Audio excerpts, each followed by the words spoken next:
عورت کے لیے کسی بھی قسم کا زیور پہننا جائز ہے، سونا ہو، چاندی ہو، تانبا ہو، پیتل ہو، کانسا ہو، یا کچھ بھی پلیٹینم ہو، وائٹ گولڈ ہو، گرین گولڈ ہو، کچھ بھی ہو، اس کے لیے کوئی مسئلہ نہیں ہے۔ ہاں اگر کوئی چیز سونا نہ ہو اور کوئی پوچھے تو آپ کو بتا دینا پڑیں گے سونا نہیں امیٹیشن ہے فلاں، یہ بات آپ ذہن میں رکھیں۔ سونے کے زیورات مثلا سونے کی انگوٹھی، سونے کی زنجیر، سونے کا لاکٹ، سونے کی گھڑی، سونے کی چین، یا جو ہے خمیس میں کوئی سونے کا بٹن وغیرہ، یہ تمام چیزیں عورتوں کے لیے جائز ہے لیکن مردوں کے لیے حرام ہے۔ تمام چیزیں عورتوں کے لیے جائز ہے، مردوں کے لیے حرام ہے۔ یہ جو جامع ترمذی کی روایت ہے، ابو موسیٰ اشعری رضی اللہ عنہ فرماتے اور کہتے ہیں نبی اکرم صلی اللہ علیہ وسلم نے فرمایا میری امت کے مردوں کے لیے ریشم اور سونا حرام ہے، البتہ عورتوں کے لیے حلال ہے۔ تو لہٰذا ریشم اور سونا مردوں کے لیے حرام ہے، عورتوں کے لیے حلال ہے۔ تو عورتیں انگوٹھی پہنے سونے کی، چاندی کی، پیتل کی، تانبے کی، پلیٹینم، کوئی مسئلہ نہیں، زیور پہنے، کڑے پہنے اور چوڑیاں پہنے اس کی، یہ تمام چیز ضرورت ہے۔ لیکن چوڑیوں کے معاملے میں اس چیز کو آپ ذہن میں رکھیں کہ چوڑیاں ہوں تو بجنے والی نہ ہو، یا پھر اتنی زیادہ پہن لے کہ اس کا بجنا پھر ختم ہو جائے، یا پھر ایسے میٹل کی ہو کہ بجے نہ بلکہ دھپ دھپ کھن نہ ہو، کھن ہوتا نا، اور ایک ہوتا دھپ دھپ۔ تو جب آپ لوہے کی سونے کی چوڑیاں پہنیں گی تو کھن نہیں کرتی، دھپ ایسا گریں گی بھی تو الگ آواز آئیں گی، جس سے یہ محسوس نہیں ہوگا کہ کوئی عورت ہے۔ لیکن کانچ کی چوڑیاں خاص طور سے جو ہمارے سماج میں چلتی ہے، پہنی جا سکتی ہے، پھر پہنے تو اتنی پہنے کہ آواز کا اندیشہ ختم ہو جائے، یا پھر ان لوگوں کے سامنے پہنے جن کے سامنے پہننا جائز ہے، پھر باہر نہیں پہنیں گے۔ مثال کے طور پر گھر میں ہے تو پہنیے، آپ باہر جا رہے ہو کم ہے بچتی ہے تو اتار کے رکھ دی، کیونکہ باہر آپ پہنیں گے جب ہاتھ ہلیں گا تو بجیں گی، چھن چھن، سمجھ گیا؟ تو لہٰذا یہ بالکل جائز ہے، یاد رکھیے۔ اور یہ تمام چیزیں عورتوں کے لیے جائز ہے۔ مردوں کے لیے سونے کی انگوٹھی پہننا حرام ہے، عورتوں کے لیے یہ تمام چیزیں یاد رکھیے جائز ہے۔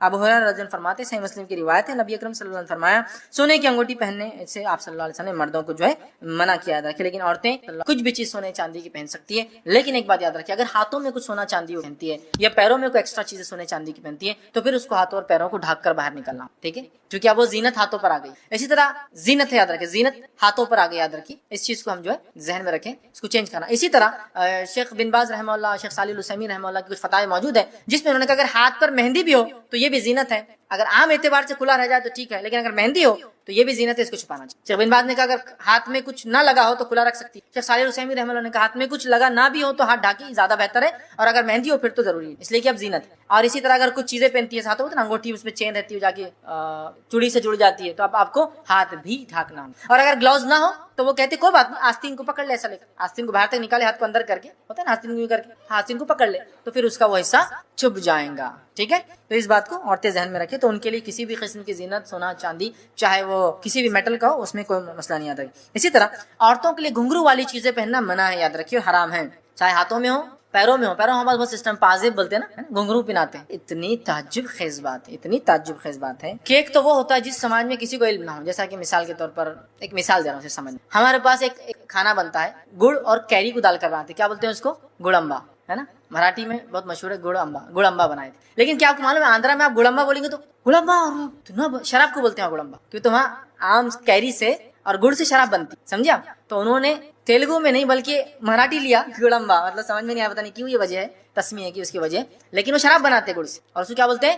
گڑمبا۔ تو اگر آپ آندھرا میں بولیں گڑمبا تو یہ تو ایک ہوتا ہے معلوم نہ ہونے کے بنیاد پر کہ ایک تہذیب میں ایک معنی ہے۔ ہمارے کلچر اور تہذیب میں انڈیا میں گھنگرو کون سی عورتیں باندھتی؟ گھنگرو کون سی عورتیں باندھتی؟ چلیے ایک تو میں ایسا گڑمبا کی مثال دیا، ہم کو نہیں معلوم کہ آندھرا میں گڑمبا بولے تو شراب ہے، لیکن ہمارے پاس گڑمبا بولے تو بہت لذیذ کھانا ہے جو عام آنے سے پہلے کیریوں کا بنایا جاتا ہے، اور بہت لوگ شوق سے کھاتے ہیں، اس میں گڑ سے اور کیری سے بنتا ہے اور میٹھا ہے وہ قسم۔ تو یہ تو معلوم نہ ہونے کی وجہ سے ہمیں سب، لیکن میرا یہ سوال ہے ہمارے تہذیب میں گھنگرو کون سی عورتیں باندھتی؟ مشہور ہے نا، ناچنے والیاں، بری عورتیں۔ پھر میرے بھائیوں اتنی عقل تو انسان کو، اپنی بچیوں کو آپ گھنگرو پہناتے پیروں میں اور ہاتھوں میں تفصیلات نہیں بھیجا، ایک تو معلوم ہے گھنگرو پہنانا منع ہے، حرام ہے۔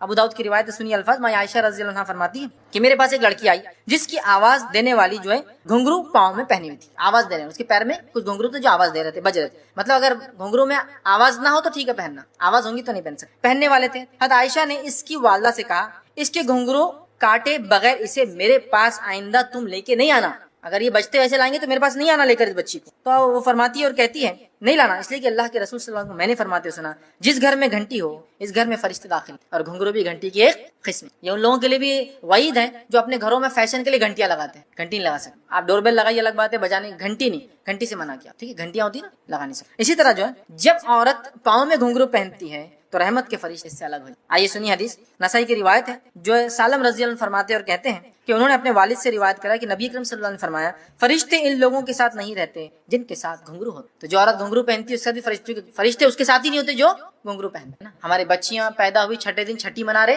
گھنگرو, پیر میں گھنگرو. کیا تعلیم دے رہے آپ مجھے, کیا ایکسپیکٹیشن رکھ رہے بچی سے, کیا بنانا چاہ رہے کچھ سمجھ میں نہیں آ رہا مجھے. استقبال ویلکم تو وہ ہو جو شرعی ہو کہ بچہ آگے چل کے یہ بنے وہ بنے, اور آپ شروعاتی اس کی اللہ سے محروم فرشتوں سے دوری لعنت والے عمل سے شروع کر رہے ہیں. ماں عائشہ نے پسند نہیں کیا تمہاری بچی کو لانا نہیں میرے گھر اگر تم گھنگرو پہنانا نہ چھوڑوں گی اس کو, یہ کہا لانا مت اس کو میرا. ہاں اپنی بچیوں کو ہم گھنگرو پہنا رہے ہیں, ان کے پیروں میں ان کے ہاتھوں میں بالکل ایک دم دھڑلے سے. سسٹم ٹریڈیشنز کلچر ہاں سماج سماج وماج سب چھوڑ دیجیے, اصل سماج اصل چیز اصل کلچر ہمارا وہ جو اسلام ہے, یہ نہیں ہے تو پھر کچھ بھی نہیں چلیں گے. ٹھیک ہے, سونے اور چاندی کے برتنوں میں کھانا پینا مرد اور عورتوں دونوں کے حرام ہے, اس لیے کہ زیورات کے لیے درست ہے لیکن کھانے پینے میں نہیں ہے. ٹھیک ہے, میں اس لیے وضاحت کر رہا ہوں کہ بھائی جب میں نے یہ بول دیا تو آپ سمجھیں گے جب عورت پہن سکتی تو کھا بھی سکتی, دونوں کے لیے منع ہے. اسی طرح جو ہے چوڑی وغیرہ اگر پہنتے تو اس کی تفصیلات میں نے رکھ دی, بغیر بجنے والی پہنی یا میٹل کی پہنی, یا پھر اگر بجتی ہے کانچ وغیرہ تو فل پہنی, یا پھر بجتی ہے تو جو شوہر کے علاوہ محرمات کے سامنے تو پہن سکتی, بجنے والے بھی بعد میں آپ کو اتار کے جانا پڑے گا. اسی طرح جو کنگن پہننا جائز ہے. ابو داؤد کی روایت ہے نبی اکرم صلی اللہ علیہ وسلم کے پاس ایک عورت آئی, اس کی بیٹی کے ہاتھ میں کنگن تھے دونوں, تو لہٰذا پتہ چلا کنگن پہننا درست ہے. کان میں بالی پہننا بھی عورت کے لیے درست ہے, اس لیے کہ نبی اکرم صلی اللہ علیہ وسلم کی روایت حدیث ہے, اور حدیث میں الفاظ یہ کہ اللہ کے رسول صلی اللہ علیہ وسلم نے عورتوں کو واضح نصیحت کی. عید کے خطبے کے بعد عورتوں کو واضح نصیحت کرنے کے بعد عورتوں نے کیا کیا, اپنے زیورات اتار کے صدقے میں دی. حدیث صدقے میں دی, حضرت بلال جمع کیے تو اس میں بالی کا لفظ, عورتوں نے اپنی بالیاں اپنی انگوٹھیاں اور زیورات ہوا. تو حضرت عائشہ رضی اللہ عنہا کو میں نے ہی تیار کیا, میں نے ہی آپ کو سجایا, میں نے ہی آپ کو تیار کیا. جب میں نے آپ کو تیار کیا اور اس کے بعد یہ کہلوا بھیجا نبی اکرم صلی اللہ علیہ وسلم کہ عائشہ تیار ہے, نبی اکرم صلی اللہ علیہ وسلم ان کے پاس آئے. آپ کو ایک دودھ کا پیالہ دیا گیا, رسول اکرم صلی اللہ علیہ وسلم نے اس دودھ کے پیالے سے دودھ پیا اور پھر اس پیالے کو عائشہ کی طرف بڑھا دیا رضی اللہ عنہا. عائشہ نے وہ فرماتی کہ تھوڑا ان کو شرم آئی, جھجک محسوس ہوئی, تو آپ نے انکار کر دیا. اسما کہتی ہے کہ میں نے غصہ کیا اور انہیں ڈانٹا اور کہا رسول اللہ دے رہے ہیں نا, پھر تم کیوں نہیں لے رہی؟ تو انہوں نے اس کو لیا اور تھوڑا سا پی لیا. اس کے بعد رسول اکرم صلی اللہ علیہ وسلم نے فرمایا تم لوگ بھی پیو, اور بھی عورتیں بیٹھی تھی چونکہ عائشہ رضی اللہ عورتوں میں تھی اور ظاہر سی بات ہے وہ عورتیں پردے میں تھی, تو کہا تم عورتیں بھی پیو. ٹھیک ہے, تو انہوں نے کہا اللہ کے رسول صلی اللہ علیہ وسلم آپ پہلے پی لیں زیادہ بہتر ہوگا. پھر رسول اللہ نے دوسری بار پھر پیا, اس کو پی کر جو آپ نے پھر عورت جو اسما رضی اللہ عنہا کو دیا. وہ کہتی ہے کہ میں نے وہ گلاس لیا اور اس کو میں پلٹانے لگی, گھمانے لگی, تاکہ میں بھی وہیں ہونٹ لگاؤں جہاں رسول اکرم صلی اللہ علیہ وسلم نے ہونٹ لگایا تھا. اس سے پتا چلا کہ صحابہ کے ساتھ ساتھ صحابیات بھی کتنا محبت رسول اکرم صلی اللہ علیہ وسلم سے کرتی ہے. یہ محبت کا تقاضا ہے, جس سے آپ محبت کرتے ہیں اس کی ہر چیز کو آپ پسند کریں, جہاں سے آپ نے پیا وہاں سے پینا پڑتا. تو وہ کہتی ہے میں خاموشی سے لوگ نہ دیکھے گھما رہی تھی تاکہ وہاں سے پیوں جہاں سے رسول اکرم صلی اللہ علیہ وسلم پیا. اس کے بعد جب میں پی چکی تو رسول اللہ نے دوسری عورتوں سے کہا تم بھی پی لو. عورتوں نے شرما کر کہا کہ اللہ کے رسول نہیں تو آپ نے کہا کہ دیکھو دو چیزیں ایک ساتھ نہیں ہو سکتی, بھوک اور جھوٹ. پی لو, مطلب کیوں شرما رہی ہو, پی لو. تم کو بھوک ہے میں جانتا ہوں, لیکن تم جھوٹ بول رہی ہو تکلف میں کہ نہیں ہم نے پی لیا. کہا پی لو, اور پھر عورتوں نے بھی پی لیا. سمجھ رہے ہیں؟ تو یہاں رسول اکرم صلی اللہ علیہ وسلم پہلی بار اپنی بیوی سے ملے عائشہ رضی اللہ عنہا, تو آپ نے کچھ دیا, مطلب کھانے پینے کی چیز. اور یہ بھی رحمت کا ایک حصہ کہ انسان کچھ کھلا پلا. بہت سے لوگ کنجوس ہوتے, کچھ کھلاتے پلاتے نہیں کسی کو, نہ اپنی بیوی کو, نہ بچوں کو, نہ کسی کو. تو بہرحال بیوی سے جب پہلی بار ملے تو کچھ کھانے پینے کا دے. کچھ بھی ہو سکتا ہے آج کے دور کے اندر, آپ مٹھائی لے جا سکتے ہیں, اینی تھنگ, مطلب کچھ بھی ہو سکتا ہے جو محبت اور الفت بڑھانے کے لیے. اور کھانا پینا ایک ایسی چیز ہوتی ہے جس کے کرنے سے لوگوں میں آپ کی طرف محبت مائل ہوتی ہے. آپ دیکھیے کسی کو آپ بلانا چاہتے ہیں, کسی سے کچھ کام کروانا چاہتے ہیں تو کیا کرتے ہیں, چلو دھاوے پر, چلو کھانے پر, سر گھر پہ کب آ رہے ہیں آپ کھانے پہ, پروموشن چاہیے آپ کو. ٹھیک, تو بہرحال کھانا ایک وہ ہے. تو یہاں شریعت نے کہا بیوی سے بھی الفت محبت کرو. تو پہلی بار جب آپ بیوی سے ملے تو چونکہ ہم بستری شروع ہوتی ہے اسی عمل کے بعد, اس لیے میں اس کو بھی رکھ رہا ہوں, تو کھلائے پلائے کچھ دے. اور یہ کچھ بھی ہو سکتا ہے, آپ کے علاقے سماج ماحول کے اعتبار سے چیزیں XYZ بدل سکتی ہے. ٹھیک ہے, بہرحال تو کچھ نہ کچھ کرے. دوسری چیز, جب بیوی سے پہلی بار خلوت مطلب علیحدگی میں جہاں کوئی آپ کو نہ دیکھ رہا ہو, جب خلوت میں ملاقات ہو, تو آپ صلی اللہ علیہ وسلم نے فرمایا کہ جب خلوت میں بیوی سے پہلی بار ملے, اور یہ عمل ایک بار کے لیے ہے جو اب میں عمل بیان کر رہا ہوں, تو آپ نے فرمایا کہ جب ملے تو اس بسم اللہ کہے, اللہ کا نام لے, اور بیوی کا جو سر کا سامنے کا حصہ ہوتا ہے بالوں کا, ٹھیک, اس کو اپنے سیدھے ہاتھ سے پکڑے.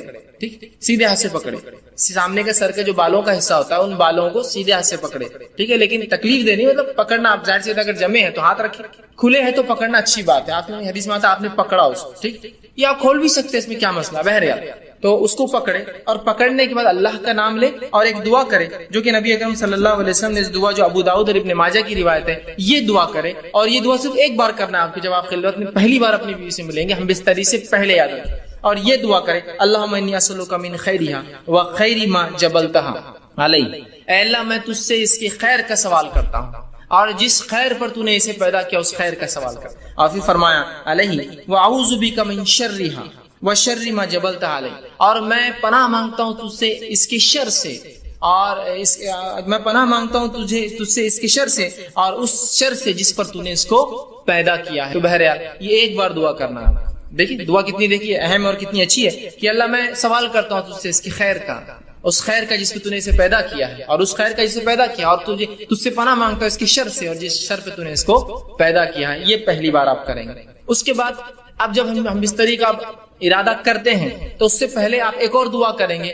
یہ دعا کامن ہے، ہر آدمی کو ہر بار ہم بستری سے پہلے یہ دعا کرنی چاہیے. یہ بہت اہم دعا ہے. لوگ پوچھتے نہیں کرے تو کیا ہوا، نہیں کرے تو کیا ہوا، نہیں بولے تو کیا ہوا، بہت سی چیزیں ہوتی ہیں. تو میں ہمیشہ سوال کرتا ہوں لوگوں سے، چلیے آپ گاڑی چلاتے ہیں، کار ٹو ویلر چلاتے ہیں، اور ہاں سیٹ نہیں ہوئی تو کیا ہوا، ہارن نہیں ہوا تو کیا ہوا، انڈیکیٹر نہیں چلے تو کیا ہوا، مڈ گارڈ نہیں رہا تو کیا ہوا، ساری گارڈ نہیں رہا تو کیا ہوا، بمپرس نہیں رہے تو کیا ہوا، ہے نا. تو بولتے نہیں اچھی نہیں دکھتی نا گاڑی. مطلب آپ کمپلیشن، دنیا میں ہر چیز کمپلیشن کی طرف چاہتے ہیں، مکمل کی طرف چاہتے ہیں. سنت میں کیوں نہیں چاہتے ہر چیز مکمل کی طرف جاتے؟ وہاں نہیں کرے تو مطلب ہر بار نیگیٹو کیوں، پازیٹیو کیوں نہیں کہ کر لوں تو کیا، ہر بار نہیں کرے تو نہیں کرے تو ویسا نہیں کرنا چاہیے. ٹھیک، تو یاد رکھیے یہ دعا پڑھے اور بہت خیر ہے اس دعا کے اندر. ٹھیک، تو آپ صلی اللہ علیہ وسلم جو ہے، معاف کرنا بہرحال وہ دعا سے پہلے ایک چیز میں بھول گیا تھا، وہ یہ کہ جب انسان ہم بستری سے ارادہ کرے تو اس سے پہلے نکاح کی رات جو ہے نماز پڑھنا بھی یاد رکھیے. یہ عمل بھی جو ہے صحابہ سے ملتا ہے، صحابہ سے ملتا ہے. ٹھیک، اس کے تعلق سے ایک روایت آتی ہے کہ میاں بھی اکٹھے نماز پڑھے. ایک جو ہے تابعین فرماتے ہیں، ابھی سعد ان کا نام تھا جو کہ غلام تھے، وہ کہتے ہیں میں نے غلامی کی حالت میں نکاح کیا اور اس کے بعد جو ہے ابو ذر غفاری رضی اللہ عنہ، ٹھیک ہے، اس کے بعد وہ کہتے ہیں کہ عبداللہ ابن مسعود اور حذیفہ بن یمان رضی اللہ عنہم کو دعوت دی. یہ صحابہ کو دعوت دی بڑے بڑے. یہ میرے پاس میری دعوت ولیمہ میں جو ہے دعوت میں نے دی نکاح کی، وہ میرے پاس آئے. جب میرے پاس آئے تو انہوں نے مجھ سے کہا کہ دیکھ جب تو اپنے بیوی سے قریب جانے کا ارادہ کر تو اللہ کا نام لے اور یہ دعا کر جو میں نے پہلے بتائی. اس کے بعد کہا کہ پھر تو اس کے ساتھ جو ہے 2 رکعت نماز پڑھ لے. تو آگے کھڑا ہو اور وہ پیچھے. یاد رکھیے مرد اور عورت بازو کھڑے کے نماز نہیں پڑھ، چاہے میاں بیوی کیوں نہ ہو. تو آگے کھڑا رہے، وہ پیچھے کھڑی رہے اور تو 2 رکعت نماز پڑھ لے. اور پھر فرمایا اس کے بعد کیا کرنا ہے، تو بہتر جانے اور تیری بیوی بہتر جانے. ٹھیک، مطلب ان کو ایک طرح ایجوکیٹ کیا بیٹھے بیٹھے دعوت میں کہ جو ہے تم جو ہے 2 رکعت نماز پڑھو. تو صحابہ سے یہ عمل ملتا ہے. تو کوئی شخص چاہے تو یہ عمل بالکل وہ کر سکتا ہے. ٹھیک ہے، کہ وہ جو ہے 2 رکعت نماز پڑھ سکتا ہے. جب 2 رکعت نماز پڑھ لی بہرحال تو اس کے بعد جو ہے اب ہم بستری کا وقت آیا. اگر وہ اس کا ارادہ کرتا ہے تو سب سے پہلے دعا کرے. یہ دعا بڑی مشہور اور معروف ہے، صحیح بخاری کی روایت اور بہت ساری کتب حدیث میں آتی ہے. آپ کریں بسم اللہ کا نام سے آپ شروع کریں، اللہم جنبنا الشیطان وجنب الشیطان ما رزقتنا. یہ دعا یاد رکھیں، چھوٹی سی دعا. یہ دعا کر لے بسم اللہ کے نام سے، اللہم جنبنا الشیطان، اے اللہ جو ہے ہمیں شیطان سے محفوظ رکھ. پھر آگے فرمائے وجنب الشیطان ما رزقتنا، اور اس چیز کو بھی شیطان سے محفوظ رکھ جو تو نے اس کے ذریعے رزق رکھا ہے. اور رزق سے ہم مراد اولاد، مطلب اے اللہ مجھے اور میری بیوی کو شیطان سے دور رکھ اور جو ہے میری اولاد کو بھی شیطان سے دور. دیکھیے انسان جو ہے یہاں ہمبستری کر رہا ہے، یہاں اپنے بیوی کے ساتھ سونے کی بات ہو رہی ہے، یہاں سیکس کی بات ہو رہی ہے. اس کے بعد بھی یہاں تعلیم دی جا رہی ہے، ایجوکیٹ کیا جا رہا ہے اور کہا جا رہا ہے کہ ٹھیک ہے نفسانی خواہشات کو پورا کرنا ہے لیکن ہوس کے شکار مت بنو. یہاں بھی اللہ کا نام لے کے شیطان سے پناہ مانگی جا رہی. دیکھیے اس عمل میں بھی کیسا پاکیزہ اور کیسا مطہرہ یہ دین ہے، یاد رکھیے. بہرحال اب یہ دعا آپ نے کی، ٹھیک ہے، اب دعا کے بعد آپ بستری کر سکتے ہیں. لیکن یہ بات بہت ضروری ہے جو ہمیں سمجھنا ہے کہ جب شریعت نے مرد کو اجازت دی نکاح کی اور عورت کے ساتھ بستری کرنے کی تو یہ اجازت کو حاکم اور محکوم والا رشتہ نہیں ہے، مالک اور غلام والا رشتہ نہیں. سمجھ رہے آپ بات؟ ورنہ ہوتا ہی کہ جب یہ موقع انسان کو مل جاتا مرد کو پہلی بار تو وہ بالکل ایک عورت کو اپنا شکار سمجھتا ہے. ہر آدمی ایسا نہیں ہوتا لیکن کچھ لوگ ہوتے ہیں ایسے. وہ سمجھتا ہے وہ شکار ہے اور میں آقا ہوں اور یہ غلام ہے، میں حاکم ہوں اور یہ میری محکوم ہے. ٹھیک، اور لہٰذا وہ اس پر ٹوٹ پڑتا ہے جانوروں کی طرح. اندازہ لگائیے ایک عورت کے ساتھ اگر آپ یہ سلوک کریں گے جو آپ کی بیوی اور زندگی پر رہنے والی شریک حیات کہا تھا نا، بیوی شریک حیات مطلب لائف پارٹنر ہے، پوری زندگی آپ کے ساتھ شریک رہیں گی. اور اگر پہلی رات آپ ساتھ یہ بدتمیزی کریں گے کہ آپ بتائیں گے کہ میں نے نکاح خالص صرف اپنی ہوس کو پورا کرنا کیا. ٹھیک ہے، الفت اور محبت ایک چیز ہے، لو ایک چیز ہوتی ہے کہ لسٹ ایک چیز ہوتی ہے. انگلش کے اندر اردو میں جیسے کہتے ہیں ایک محبت ہوتی ہے اور ایک ہوس ہوتی ہے. تو ہمیں محبت کی اجازت ہے، ہوس پوری نہیں کرنا ہے. ہمیں جو لو کی اجازت ہے، ہم کو لسٹ نہیں. ٹھیک ہے، انسان ظاہر سی بات ہے وہی عمل کر رہا ہے جو لسٹ میں ہوتا ہے، لیکن اس میں محبت کے تقاضے کے ساتھ کہ یہ میرا اپوننٹ پارٹنر ہے، میری بیوی ہے، اس کے ساتھ زندگی گزارنا ہے، ٹھیک ہے، تو یہ بات بڑی ہے، میں سمجھنا ہمارے لیے. تو انسان جو ہے جب اپنی بیوی سے تعلقات قائم کرے تو اس کو حاکم اور محکوم اور ظالم اور مظلوم والا رشتہ نہ بنا دے، بلکہ اس کو محبت اور الفت والا معاملہ رکھے. اور ہم بستری سے پہلے جو باتیں ہم کو رسول اکرم صلی اللہ علیہ وسلم اور صحابہ کے آثار مطلب صحابہ کے عمل سے پتہ چلتی، وہ یہ ہے کہ یہ لوگ فور پلے کرتے، ہم بستری سے پہلے کچھ بیوی سے کھیلتے. اور ایک روایت میں رسول اللہ صلی اللہ علیہ وسلم کی اس بات کا کھلا اشارہ آپ نے فرمایا، جب ایک صحابیہ کا اللہ کے رسول، میں نے ایک عورت سے نکاح کیا لیکن یہ مطلقہ ہے، مطلب اس کی شادی ہو چکی ہے اور یہ جوان تھے صحابی، تو اللہ کے رسول صلی اللہ علیہ وسلم فرمایا کہ تو نے کنواری لڑکی سے کیوں نے نکاح کیا تاکہ وہ تجھ سے کھیلتی اور تو اس سے کھیلتا. تو کہ اللہ کے رسول میری مجبوری تھی، میرے والدہ کا انتقال ہو گیا اور میری 3 چھوٹی چھوٹی بہنیں ہیں، اگر میں کوئی کماری لڑکی لاتا تو وہ میری بہنوں کی دیکھ بھال برابر سے نہیں کر پاتی. جب میں نے ایسی عورت کو لایا نکاح میں جو مطلقہ ہے، اس کو پریویس ایکسپیرینس ہے زندگی کا، وہ زندگی سماج میں گزار چکی ہے، وہ میری بہنوں کی اچھے سے تربیت کر سکتی ہے. اس حدیث سے ایک بات اور پتہ چلی، نکاح میں بہت سارے مقاصد انسان رکھ سکتا ہے نکاح کے. تو ایک مقصد یہ بھی تھا ان کا کہ محبت کے ساتھ ساتھ بچیوں کے لیے کچھ، میری بہنوں کے لیے کچھ ایسی عورت آ جائے جو میری ان کی بھابھی ہو لیکن ایک ماں جیسا ہو. تو ظاہر سی بات ہے ایک کماری لڑکی یہ سب نہیں کر سکتی تھی، ٹھیک ہے، لیکن اس حدیث میں رسول اللہ نے جو فرمایا تو اس کے ساتھ کھیل اور وہ تیرے ساتھ کھیلے. تو یہ محبت جو ہے یہ ہم بستری سے پہلے انسان فور پلے کرے، کھیلے اس سے، مطلب اس کو راضی کرے اور منوائے اس عمل کے لیے. اس لیے کہ ہیومن بینگ جو انسان ہوتے ہیں وہ میکینیکل عمل نہیں کر سکتے. میکینیکل سمجھتے مشینیں ہوتی، مشینوں کا معاملہ ہوتا ہے کہ آپ نے جب بٹن دباؤ میکینیکلی شروع ہو جاتی ہے، لیکن انسان جو ہوتے ہیں ویسے میکینیکل نہیں ہوتے. ان کو ذہنی تیار ہونا پڑتا ہے، پھر جسمانی فزیکل ریڈی ہونا پڑتا ہے، اس کے بعد انسان کچھ اعمال کر سکتا ہے. جیسے آپ کو کس سے ڈیل کرنا ہے کوئی انسان سے، تو بہت ساری باتیں ہوں گی، ملاقاتیں ہوں گی، ٹھیک ہے، اس کے بعد کوئی ڈیلنگ فائنل تک پہنچیں گے. سیم ایسے ہوتا ہے. تو اس بات کو ذہن میں رکھیں، اور بالخصوص پہلی رات میں تو آپ خاص طور سے اس کو یہ نہ کرے کہ ٹوٹ پڑنے کا معاملہ کرے، بلکہ سنت کو لحاظ رکھتے ہوئے، شریعت کا لحاظ رکھتے ہوئے، انسانی ذہنیتوں کا لحاظ رکھتے ہوئے، سامنے والے فریق کی، آپ کی بیوی کی عمر کا لحاظ بھی رکھ سکتے. ہو سکتا ہے کوئی انسان 40 سال کا اور نکاح 20 سال سے کیا ہو، جائز ہے بالکل. تو اب یہاں سمجھنا پڑے گا اس کی عمر کا تقاضا کم ہے، تو ظاہر سی بات ہے سمجھ رہے ہیں بات کو. یہ تمام چیزیں آپ جو ہے ذہن میں انسان رکھیں. تو فور پلے جس کو ہم کہتے ہیں کہ ہم بستری سے پہلے کچھ ایسی چیزیں جس سے انسان اس عمل کی طرف راغب ہو جو عمل اس کو اب کرنا ہے، جو کہ اللہ نے اس کے اوپر جائز قرار دیا اور مباح ہے اس کے لیے کرنا، حلال ہے اس کے لیے کرنا، جس سے اپنے آپ کو تسکین دے سکتا ہے، سکون حاصل اور اطمینان حاصل کر سکتا ہے. سمجھ رہے بات. تو فور پلے کی بڑی اہمیت ہے. اس کے اندر مختلف چیزیں ہو سکتی ہیں، انشاءاللہ آگے آئیں گا تو اس میں کچھ نہ کچھ پوائنٹس اس کے ڈسکس کرتا جاؤں گا، ٹھیک. تو فور پلے ہوگا اس سے پہلے کہ انسان تیار کرے اپنے فریق کو. دوسری چیز یہ کہ دونوں کا اس عمل کے لیے راضی ہونا ضروری ہے. ہم اس طریقے دونوں کا اس عمل کے لیے راضی ہونا ضروری، یاد رکھیے، اس لیے کہ یہ کوئی ون سائڈ معاملہ نہیں ہے. اور مرد کے راضی ہونا یہ بالکل واضح ہوتا ہے، لیکن عورت راضی ہے نہیں راضی ہے یہ واضح نہیں ہوتا ہے. مرد اس عمل کے لیے راضی ہے، وہ ظاہر ہے، اس کی جسمانی کیفیت اور اس کا جسمانی کیفیت اس کی اشارہ کر دیتی ہے کہ مرد تو راضی ہے اس عمل کے لیے، لیکن ظاہر سی بات ہے عورت کے اندر ایسی کوئی چیز نہیں ہے جس سے پتہ چل سکے کہ اس عمل کے لیے وہ راضی ہے. بات سمجھ رہے ہیں آپ میری، ٹھیک. تو ظاہر سی بات ہے دونوں کی رضامندی ضروری ہے. تو مرد راضی ہے عورت سمجھ سکتی ہے، لیکن عورت راضی ہے مرد سمجھ نہیں سکتا ہے، اس کے ظاہر سی بات جسمانی اعتبار سے.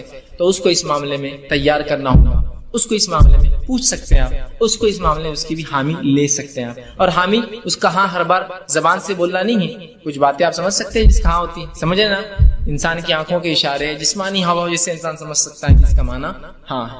اس معاملے میں خواتین سے میری بالخصوص درخواست یا نصیحت جو ہوگی وہ یہ ہے کہ بہت ساری عورتیں، مرد تو راضی ہے اس عمل کے لیے، پہلے دن کی بات کی، اب ہم عام بات کر رہے ہیں، تو یہ بات یاد رکھیے، اور یہ ہمیشہ کے لیے عام اعتبار سے بھی اور اس دن کے لیے بھی خاص بھی، نکاح کے ارادے بھی اور اس کے بعد بھی، کہ عورتیں جو ہے اپنی رضامندی کا بھی اپنے شوہر سے اظہار کرے.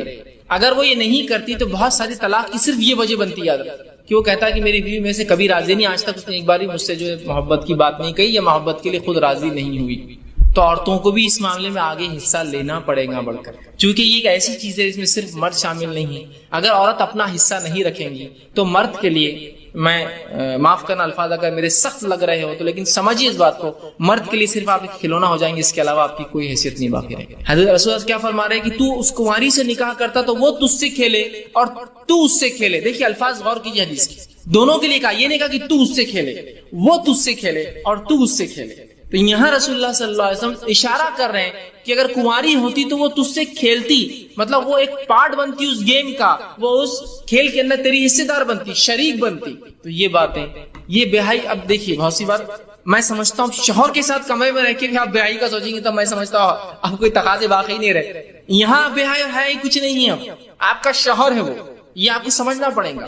ٹھیک ہے، تو یہاں عورتیں اپنی رضامندی کا اظہار کریں جو مختلف طریقوں سے وہ کر سکتی ہیں، مختلف طریقوں سے کر سکتی ہیں. جب یہ عورتیں اس میں لیک کر جاتی ہیں، کمزور پڑ جاتی ہیں، تو مرد کو ایسی عورتیں پسند آ جاتی ہیں جو اس طرف اشارے کرتی ہیں اور مائل کرتی ہیں. جو بری عورتیں ہوتی ہیں، جو فحشائیں ہوتی ہیں، وہ اپنی رضامندی کا کنٹینیوس اظہار کرتے رہتے ہیں. تو جب عورتیں ہیں جن کے لیے جائز اپنے شوہر سے جو کام کرنا، تو کیوں نہیں وہ اپنے اظہار کرتی، کیوں نہیں بتا رہی؟ چونکہ مرد ترازی ہے، تیار ہے، اس کے جسمانی کیفیت سے پتہ چل جاتا ہے. عورت کو کیسے پتہ چلیں گے جب تک کہ آپ نہیں بتائیں گے؟ اور اس میں کوئی حیا اور بے حیائی کا تقاضا نہیں. یاد رکھیے یہ آپ کی محبت اور الفت ہے، اور اس کو کہیں گے محبت کی سب سے اونچائی یاد رکھیے جو میاں اور بیوی کے بیچ میں ہوتی ہے. تو آپ بھی اپنی رضامندی کا ضرور جو اپنے شوہر سے اظہار کریں.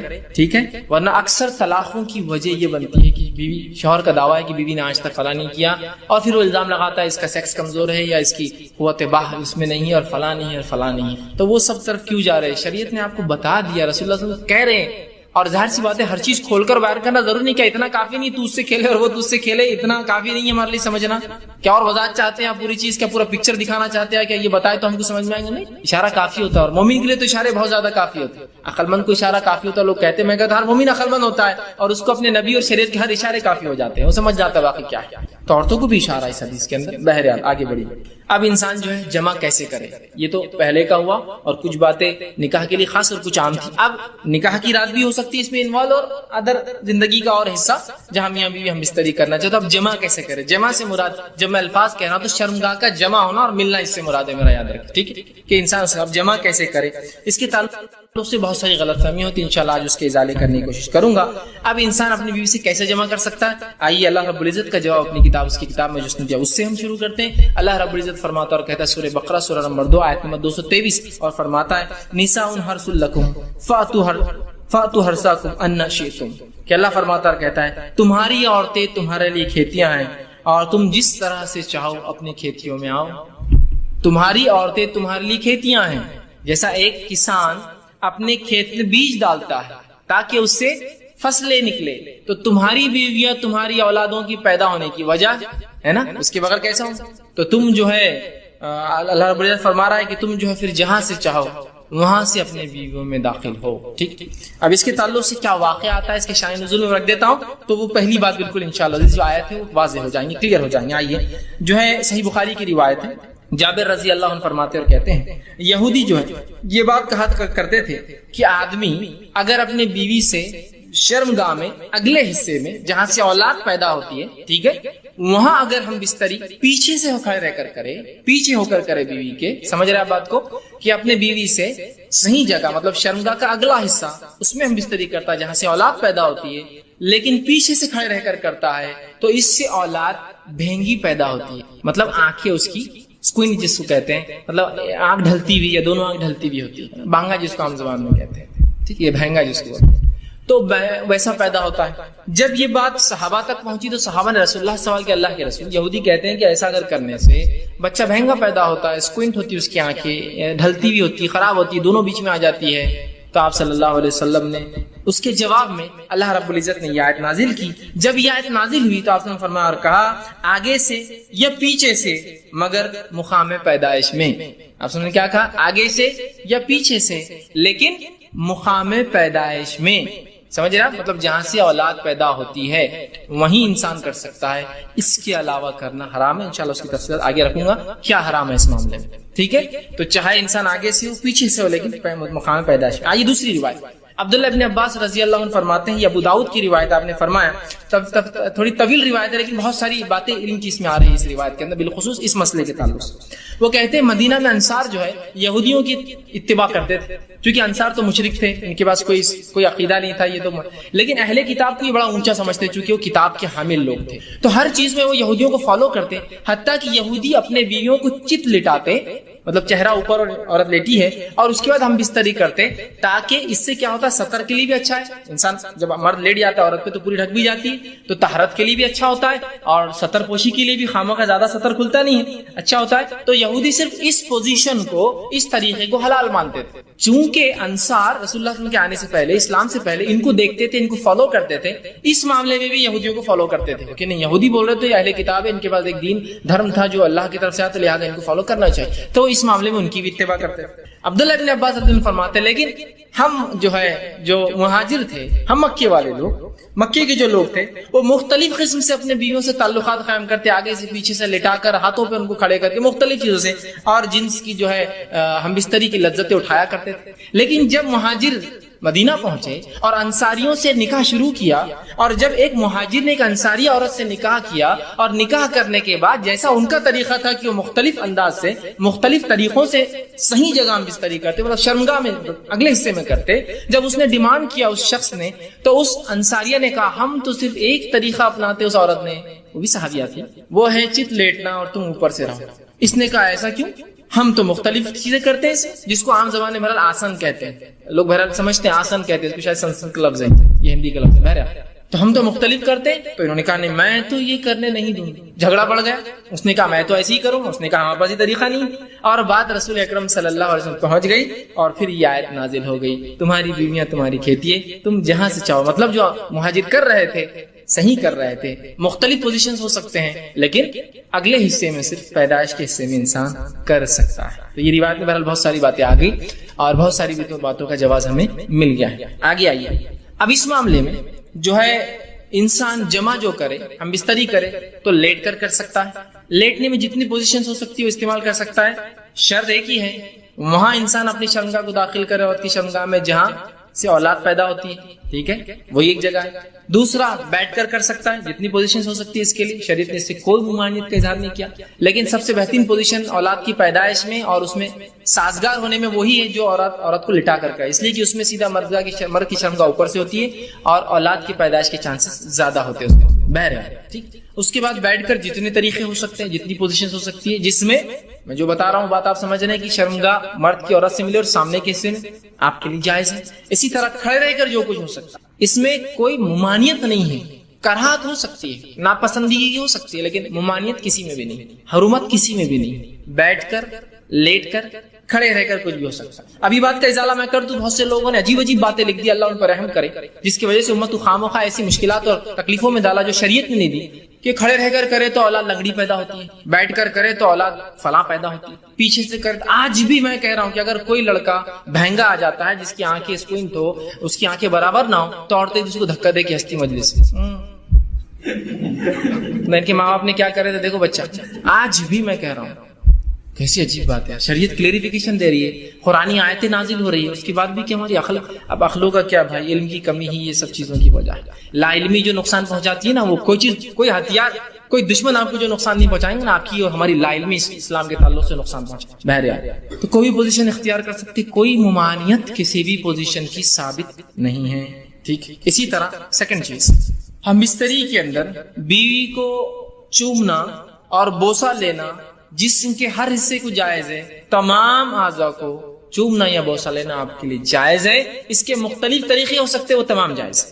بوسہ لینے کے مختلف طریقے ہو سکتے, پورے جائز ہے. انسان جو ہے مختلف سر پہ لیتا ہے, پیشانی لیتا ہے, گال پہ لیتا ہے, ہونٹ پر لے سکتا ہے, تمام جائز ہے. اس کے علاوہ جسم پر لے سکتا ہے, جائز ہے. تمام جسم پہ بوسہ لینا اور چومنا جائز ہے, انکلوڈنگ ایوری تھنگ میں کہہ رہا ہوں, ٹھیک. اس کے بعد دوسری جو غلط فہمی ہوتی, لوگ سوال کرتے ہیں, وہ یہ ہے کیا میاں بیوی ایک دوسرے کے جسم کو تمام حصوں کو ہاتھ لگا سکتے؟ تو ہاں, میاں اور بیوی اپنے جسم کے تمام حصوں کو ہاتھ لگا سکتے, انکلوڈنگ ملا کر اپنی شرمگاہ کا اگلا اور پچھلا حصہ ہاتھ لگانے میں اجازت ہے. اسی طرح میاں اور بیوی اپنے جسم کے تمام حصوں کو دیکھ سکتے, انکلوڈنگ اگلا اور پچھلا حصہ شرمگاہ کا. کوئی نہ دیکھنا چاہے اس کا اپنا مسئلہ ہے, اس کی اپنی طہارت میں اس کا اعلیٰ مقام ہے, لیکن اسی کوئی حرمت اور کراہت ثابت نہیں ہے, یاد رکھیے. اس لیے کہ آپ سے سوال ہے اللہ کے رسول, ہم اپنے بیویوں کا کیا دیکھے اور کیا نہ دیکھے؟ تو کہا تم اپنے بیویوں کا سب کچھ دیکھ, اپنے بیویوں کا جو چاہو سب کچھ دیکھ سکتے. تو حدیث نے کھلی آپ کو اجازت دے رکھی, چھونے کے معاملے میں تمام اعضاء اور دیکھنے کے معاملے میں تمام اعضاء. یہ بات اس لیے کہہ رہا ہوں کہ بہت سے لوگوں نے پتہ نہیں ایسی باتیں کہہ دی, اللہ رحم کرے, کہاں سے لائے مجھے نہیں پتا, کہ اگر بیوی کی شرمگاہ دیکھی تو اولاد بگڑی بھی پیدا ہوتی ہے. ارے اللہ, تو کیسے ریسٹرکشنز ہم دے رہے ہیں جو ریسٹرکشن شریعت کے نہیں ہیں. کیسے مطلب سوچیے نا آپ, کیسی عقل کام نہیں کرتی کہ ایسے کیسے ریسٹرکشن ہو سکتے. ٹھیک, تو لہٰذا اس بات کے تعلق سے لوگ بہت سوال کرتے ہیں. میں نے ایسا کلیریفیکیشن پورا بہرحال سوال کے تعلق دے دیا. دونوں ہی چیز یاد رکھیں, چھونے کے معاملے میں اور دیکھنے کے معاملے میں میاں اور بیوی کمپلیٹ رائٹ ہے, کمپلیٹ حق ہے, وہ جو چاہے اس معاملے میں کر سکتے ہیں. ٹھیک, اب آئیے اس معاملے میں ہم بستری منائی کس چیز سے وہ بھی دیکھ لیں, اور افضل کب اور کہاں اور کیسے. ٹھیک, وہ بھی ایک دیکھ لیتے ہیں. آئیے آگے بڑھیے. تو اس معاملے ہم بستری میں دبر پیچھے سے مطلب شرمگاہ کے پچھلے حصے میں عورت کے داخل ہونا حرام ہے, جس کو عام زبان میں کہیں گے پیخانے کی جگہ. ٹھیک, عورتوں کے جو شرمگاہ ہوتی ہے وہ مردوں کے مقابلے میں مختلف ہوتی ہے اس معاملے میں کہ مرد کی شرمگاہ کا ایک ہی حصے سے پیشاب بھی نکلتا اور منی بھی نکلتا. لیکن عورتیں مختلف, عورتوں کے پیشاب کی جگہ الگ ہوتی ہے اور شرمگاہ الگ, جہاں اولاد پیدا ہوتی ہے وہ جگہ الگ ہوتی ہے, اور پیخانے کی جگہ الگ ہوتی ہے. تو مردوں میں 2 ہی حصے ہیں جہاں سے نکلتا, عورتوں میں 3 ہوتے ہیں.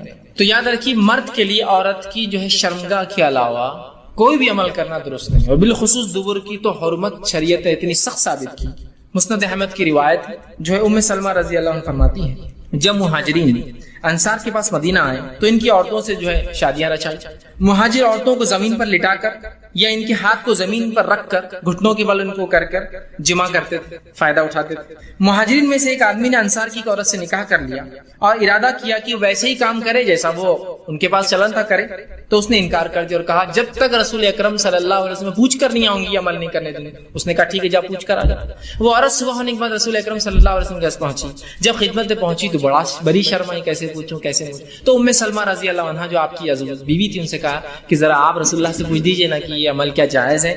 تو آپ صلی اللہ علیہ وسلم نے یہ آیت پڑھی جو آیت نازل ہوئی تھی سورہ بقرہ کی, میں نے پہلے لکھ دی, نساؤکم حرث لکم فاتوا حرثکم ان شئتم, تمہاری بیویاں تمہاری کھیتی ہے, جہاں سے چاہو داخل ہو جاؤ.